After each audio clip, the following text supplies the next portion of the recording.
ఆస్తుల కోసం అన్నదమ్ములు కీసులాడుకున్నా, జాగ కోసం పక్కపక్క భూములు తన్నుకున్నా, దందాల వాటాలు వంచుకునే కాడ లొల్లి పుట్టి ఒకళ్ళనొకరు కొట్టుకున్నా, రెండు గ్రూపుల ఇయ్యరమయ్యర దంచుకున్నా, ఇంట్లో దొంగలు పడ్డా. ఇట్లా ఎవ్వలకు ఏ ఆపతొచ్చినా ఎమ్మటే ఉరికేది పోలీస్ స్టేషన్కే. ఇక వాళ్ళు వచ్చి ఎవల తప్పైతే వాళ్ళని పట్టుకొని పోతారు, కేసులు కడతారు.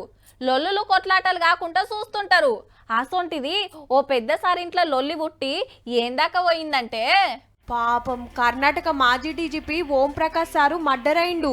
సంపింది ఎవలో కాదు, భార్యనే. ఆసరైందేమో బిడ్డే.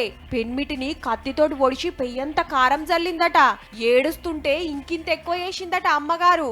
నా మొగుడిని వేసి పడేసిన అని పోలీసులకు ఆమెనే ఫోన్ చేసిందంటే చూడుర్రిగా. రాష్ట్రం మొత్తానికి పెద్ద పోలీసు, రిటైర్ అయ్యి 8 ఏండ్లు. అయితే ఆస్తుల కోసం కిස්සర బස්සర నడుస్తుందట ఇద్దరాల మొగలకు. ఈ నడమ ఇంకింత ఎక్కువైందట. నన్ను నా బిడ్డను చంపేస్తానికి పిస్తోల్ పట్టుకొని తిరుగుతున్నాడని మొన్ననే ఓ మెసేజ్ పెట్టిందట వాట్సాప్ గ్రూప్ లా.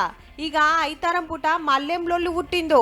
ఇగో గింత పనిచేసిండ్రు తల్లి బిడ్డలు కలిసి. ఇప్పటికైతే ఇద్దరిని అరెస్ట్ చేసి ఆస్తుల లొల్లైనా ఇంకేమన్నా ఉందా అని ఎంక్వైరీ చేస్తున్నారు పోలీసులు.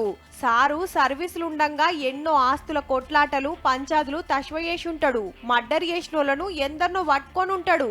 ఆఖరికి ఇంటోల చేతులనే పానం బాయే.